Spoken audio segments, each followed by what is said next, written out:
नमस्कार, good morning दोस्तों। आप देख रहे हैं गौरव ज्ञान एकेडमी। स्वागत है आपका डेली करंट अफेयर्स की क्लास में। आज है 3 नवंबर और दिन सोमवार। तो स्टार्ट करते हैं, लेकिन उससे पहले प्लीज़ चैनल को सब्सक्राइब, लाइक और शेयर जरूर करिए। तो देखिए, भारतीय महिलाएं चैंपियन है। बिल्कुल भारतीय महिलाएं चैंपियन है। कल सत्य कर दिखाया इस कथन को।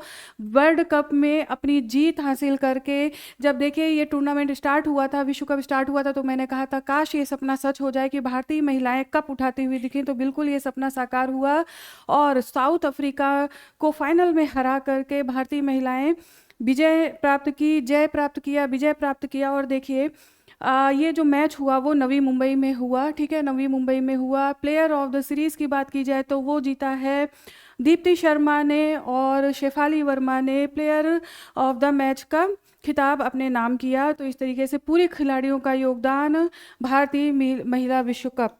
आ जाइए अब क्वेश्चन देखते हैं। किस देश ने 1 जनवरी 2007 के बाद जन्मे लोगों के लिए तंबाकू पर आजीवन प्रतिबंध लाइफ टाइम बैन लगाने वाला विश्व का पहला देश बन गया है? राइट आंसर है यहाँ पर मालदीव। देखिए, मालदीव के द्वारा 2007 के बाद जन्मी पीढ़ी के लिए, जन्मे लोगों के लिए ये प्रतिबंध लगाया गया है। वे ना खरीद सकते हैं, ठीक है ना, खरीदना बेचना सब चीज़ पर प्रतिबंध लगाया गया है मालदीव के द्वारा।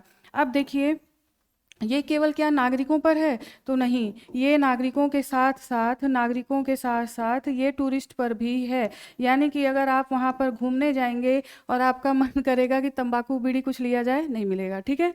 तो ये हो गया। और इसका उद्देश्य क्या है? तो तंबाकू मुक्त पीढ़ी तैयार करना, तंबाकू मुक्त पीढ़ी बनाना, ताकि देश जो है तंबाकू जैसी जो उससे बीमारियां होती हैं उससे दूर हो जाए। तो ये करने वाला है मालदीव। आ जाइए थोड़ा सा और देखते हैं आखिर और क्या किया है मालदीव ने।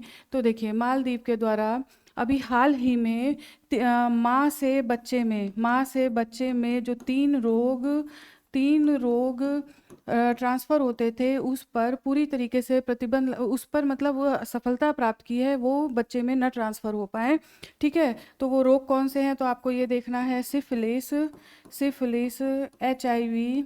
एच आई वी और हेपेटाइटिस बी। तो ऐसा करने वाला कौन सा देश है? ये भी है मालदीव।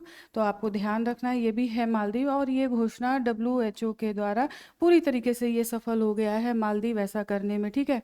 95% से ज़्यादा जो प्रेग्नेंट वुमेन्स हैं उन तक पहुँच और बच्चे में ऐसे रोग ट्रांसफ़र नहीं हो रहे हैं। तो इसमें सफलता प्राप्त की है मालदीव ने।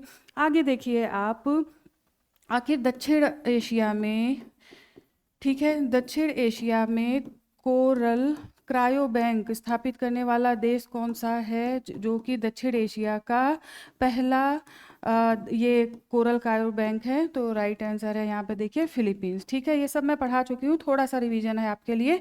तो ये है फिलीपींस। ऐसा कौन सा देश है जिसने स्कूलों में 2026, ठीक है, मार्च 2026 से पूरी तरीके से प्रतिबंध लगाया है मोबाइल लाने पर? यानी कि क्लास में मोबाइल नहीं लेके जा सकते।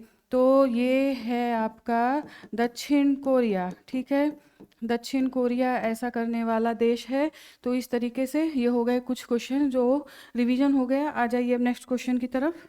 सामिया सुलूहु हसन किस देश की पहली महिला राष्ट्रपति बनी है? राइट आंसर है तंजानिया, ठीक है, तंजानिया। और पहली महिला राष्ट्रपति, हो सकता है आपसे इनका नाम ऑप्शन में रख के तंजानिया की राष्ट्रपति कौन बनी है, तो ये नाम भी आपको याद होना चाहिए। 97% के साथ जीत हासिल करने वाली ये महिला राष्ट्रपति के तौर पे चुनी गई हैं, ठीक है। आप थोड़ा सा और देखिए, आखिर कैमरून के प्रेसिडेंट कौन बने हैं? आपको अभी हाल फिलहाल में ही 5-7 दिन हुआ होगा। तो उनका नाम है पॉल बिया, ठीक है, 92 ईयर ओल्ड, जो कि दुनिया के सबसे बुजुर्ग राष्ट्रपति हैं, ठीक है। और दूसरे देखिए, कैथरीन कॉरलिन, ठीक है, ये बनी है आयरलैंड की 10वीं महिला राष्ट्रपति, ठीक है। महिला मतलब महिला है लेकिन 10वीं राष्ट्रपति बनी है। तो ये है आयरलैंड की। तो ये हो गया आपका। आ जाइए नेक्स्ट क्वेश्चन देखते हैं, नेक्स्ट क्या है।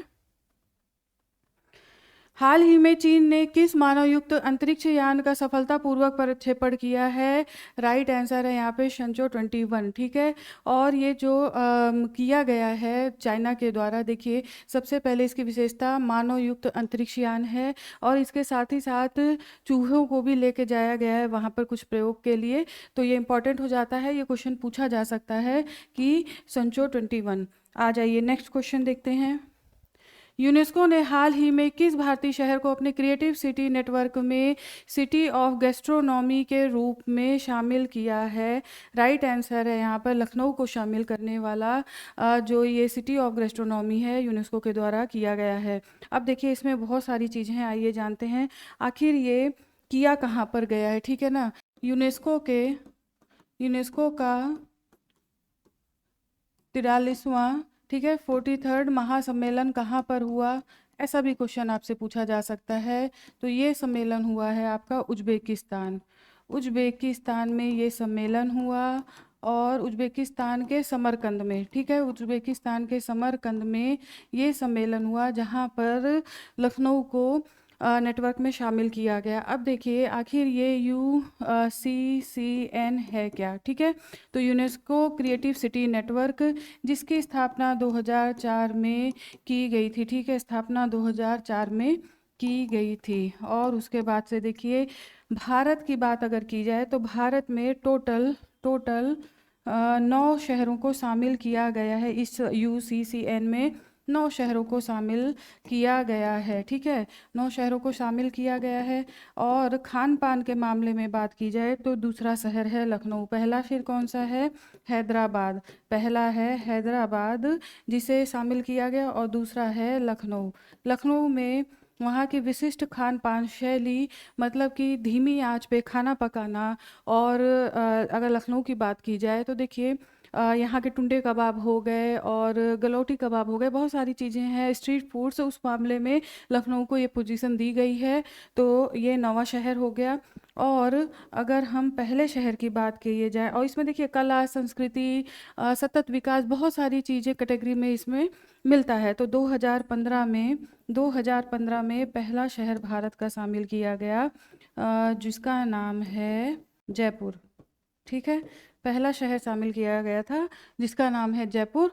तो इस तरीके से ये सारी चीज़ें हो गई। अब अगर हम लखनऊ के बारे में वर्तमान में जो चीज़ें हुई, तो उत्तर प्रदेश पर्यटन मंत्रालय के द्वारा सबसे पहले इसकी शुरुआत की गई, पर्यटन मंत्रालय के द्वारा। उसके बाद फिर संस्कृति मंत्रालय के द्वारा इसे यूनेस्को के पास भेजा गया नामांकित करने के लिए, और उसे स्वीकार किया गया। तो ये सारे फैक्ट्स हैं, ध्यान रखिए। आ जाइए नेक्स्ट क्वेश्चन देखते हैं। हाल ही में पश्चिमी मोर्चे पर तीनों सेनाओं का संयुक्त युद्ध अभ्यास किस नाम से शुरू किया गया है? राइट आंसर है ऑपरेशन त्रिशूल देखिए तीनों ही सेनाओं का, यानी कि भारतीय नौसेना, वायुसेना और भारतीय सेना, ठीक है, भारतीय नौसेना के अंडर में ये चल रहा है, तीनों सेनाओं के सहयोग के माध्यम से। और मेनली अगर कोई युद्ध होता है तो तीनों सेनाओं में जो तालमेल की आवश्यकता होती है उसकी प्रैक्टिस पहले से करने के लिए ये किया जा रहा है। मेनली कहाँ पे? तो राजस्थान से लेकर के गुजरात के सर क्रीक तक, ठीक है, गुजरात के सर क्रीक तक ये अभ्यास किया जा रहा है, सर क्रीक तक। तो इम्पॉर्टेंट हो जाता है ऑपरेशन त्रिशूल। आ जाइए आगे बढ़ते हैं, नेक्स्ट क्वेश्चन देखते हैं।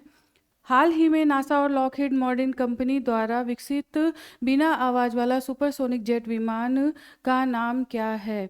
यहाँ पर देखिए राइट आंसर है X-59, ठीक है, X-59 राइट आंसर है। और सुपरसोनिक गति से, यानी कि जो हवा की भी गति होती है उससे काफ़ी तेज़, ठीक है ना, साउंड की गति से भी तेज़ सुपरसोनिक जेट की आवाज़ है। और ये 30 मीटर लंबा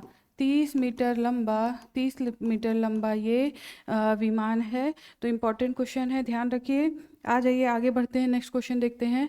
हाल ही में पद्मश्री से सम्मानित प्रसिद्ध हिंदी साहित्यकार डॉक्टर का 102 वर्ष की आयु में निधन हुआ, कौन है? तो डॉक्टर रामदरस मिश्र, ठीक है, डॉक्टर रामदरस मिश्र। और ये कहाँ के रहने वाले थे? तो ये गोरखपुर के, ठीक है, गोरखपुर यूपी के लिए काफ़ी इंपॉर्टेंट हो जाता है। और गोरखपुर में इनका जन्म हुआ था, हालांकि इनकी मृत्यु दिल्ली में अपने बेटे के पास हुई। और इनका जो पहला काव्य संग्रह था वो 1951 में पथ के गीत, ठीक है, पथ के गीत। कई हिंदी साहित्य के में कई इन्होंने कई क्षेत्रों में लिखा, जैसे कि आलोचनात्मक कवि के रूप में रामदरस मिश्र को काफ़ी प्रसिद्धि मिली थी। इसके अलावा आपको ये इम्पोर्टेंट याद रखना है, 1951 में पहला काव्य संग्रह वो है पथ के गीत। आ जाइए नेक्स्ट क्वेश्चन देखते हैं। फरवरी 2026 में होने वाले मिलन नौसैनिक युद्धाभ्यास में कुल कितने देश शामिल होंगे? राइट आंसर है 55 देश। देखिए 19 फरवरी से ये जो मिलन नौसैनिक युद्धाभ्यास है वो 19 फरवरी से स्टार्ट होगा, ठीक है, 19 फरवरी से स्टार्ट होगा और इसमें यूएसए समेत 55 देश भाग लेंगे। ऑब्वियस है भारत तो लेगा ही लेगा। और देखिए ये कहाँ पर आयोजन होगा, तो इसका आयोजन होगा बंगाल की खाड़ी में, ठीक है, इसका आयोजन किया जाएगा बंगाल की खाड़ी में।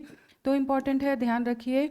और इसके साथ ही साथ देखिए नेक्स्ट क्वेश्चन इसी से जुड़ा हुआ, भारत और अमेरिका के बीच 10 वर्ष का रक्षा समझौता किस शहर में हुआ है? राइट आंसर है यहाँ पर कुआलालंपुर में। देखिए मलेशिया के कुआलालंपुर में अमेरिका और भारत के मध्य, अमेरिकी रक्षा मंत्री और भारत के रक्षा मंत्री के मध्य समझौता हुआ, जिसमें भारत के बनी चीज़ों को वे खरीदेंगे, जिसमें मेनली तेजस के इंजन की बात की गई है, ठीक है ना, भारत की चीज़ों को खरीदेंगे जैसे कि तेजस का इंजन। तो बहुत सारी चीज़ें हैं इस समझौते के अंतर्गत। 10 वर्ष का ये समझौता हुआ है, ठीक है, 10 वर्ष का रक्षा समझौता ये किया गया है। तो भारत के लिए काफ़ी अच्छी न्यूज़ है, 10 वर्ष का रक्षा समझौता। आने वाले समय में देखिए हो सकता है व्यापार के मामले जो टैरिफ गवर्नमेंट अमेरिकी सरकार के द्वारा, अमेरिकी गवर्नमेंट के द्वारा लगाए गए, हो सकता है उसमें भी कुछ ढील देखने को मिले। आ जाइए नेक्स्ट देखते हैं। हाल ही में चीन और अमेरिका ने दुर्लभ पृथ्वी निर्यात पर कितने समय के लिए युद्ध विराम ट्रेड ट्रूस किया है? राइट आंसर है यहाँ पर 1 वर्ष के लिए, ठीक है, 1 वर्ष के लिए ये किया गया है। देखिए दक्षिण कोरिया के बुसान में दोनों नेताओं की मुलाकात हुई, ठीक है, बुसान में दोनों नेताओं की मुलाकात हुई। यहाँ पर अमेरिका के द्वारा 10% टैरिफ घटाया गया चाइना के ऊपर से, यानी कि 57% से किया गया है 47%, ठीक है। तो चाइना पर ये जो टैरिफ है वो घटाया गया। इसके बदले में ये जितनी भी चीज़ें हुई हैं, इसके बदले में चाइना को बोला गया है, यानी कि शी जिनपिंग को बोला गया आप हमसे सोयाबीन खरीदेंगे।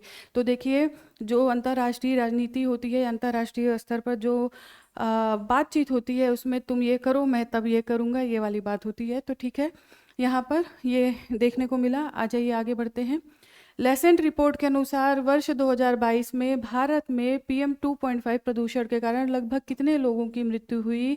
राइट आंसर है 1.7 मिलियन। ये डाटा आपको याद रखना है, ये नंबर आपको याद रखना है, ऐसे क्वेश्चन पूछे जाते हैं। देखिए ये जो संख्या है वो पोल्यूशन के कारण सबसे ज़्यादा डेथ हो रही है। किसी देखिए जैसे दिल्ली हो गया, बताया गया इस रिपोर्ट में बताया गया है, मेरा कुछ भी कहना नहीं है इसमें, इस रिपोर्ट में बताया गया है कि दिल्ली में जो सबसे ज़्यादा डेथ हो रही हैं वो है पोल्यूशन, ठीक है, नंबर 1 पर। उसके बाद है कि किसी बीमारी से, हार्ट स्ट्रोक से, या बहुत सारी चीज़ें हैं, लेकिन नंबर 1 पर ये पोल्यूशन है। तो ये ध्यान रखिए।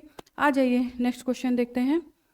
1 नवंबर 2025 को भारत के वित्तीय सलाहकार के रूप में किसने कार्यभार संभाला है? राइट आंसर है राजकुमार अरोड़ा ने। नेक्स्ट देखिए, फिडे शतरंज विश्व कप 2025 की ट्रॉफी का नाम बदलकर किसके नाम पर रखा गया है? राइट आंसर है विश्वनाथन आनंद। देखिए ये जो फिडे शतरंज विश्व कप है, इसमें गोवा में इसका आयोजन हो रहा है, ठीक है ना, गोवा में ये चल रहा है। देखते हैं कौन जीत हासिल करता है। फिलहाल विश्वनाथन आनंद के नाम से अब इसे जाना जाएगा, फिडे शतरंज विश्व कप को। तो ध्यान रखिए। आ जाइए नेक्स्ट क्वेश्चन देखते हैं। रिलायंस इंडस्ट्रीज लिमिटेड ने हाल ही में किस वैश्विक प्रौद्योगिकी कंपनी के साथ मिलकर AI क्षेत्र में साझेदारी की है? राइट आंसर है गूगल, ठीक है। जैसे कि जो ये नेटवर्क्स हैं जियो के, वो सबके हाथ में पहुंचाने वाला रिलायंस ही था, ठीक है ना। तो ये इनका मानना है, इन्होंने लक्ष्य तय किया है कि सभी के हाथ में AI अपडेटेड वर्जन जो है लोगों के पास होना चाहिए। तो ये इसके लिए ये गूगल के साथ समझौता किया गया है रिलायंस के द्वारा। तो आपको ध्यान रखना है। नेक्स्ट देखिए, अमेरिकी राष्ट्रपति डोनाल्ड ट्रंप ने कितने वर्षों के बाद अमेरिका में परमाणु हथियारों का परीक्षण शुरू करने का आदेश दिया है? राइट आंसर है 33 वर्ष के बाद। तो देखिए यूएसए के द्वारा 1992 में, ठीक है, लास्ट परमाणु परीक्षण किया गया।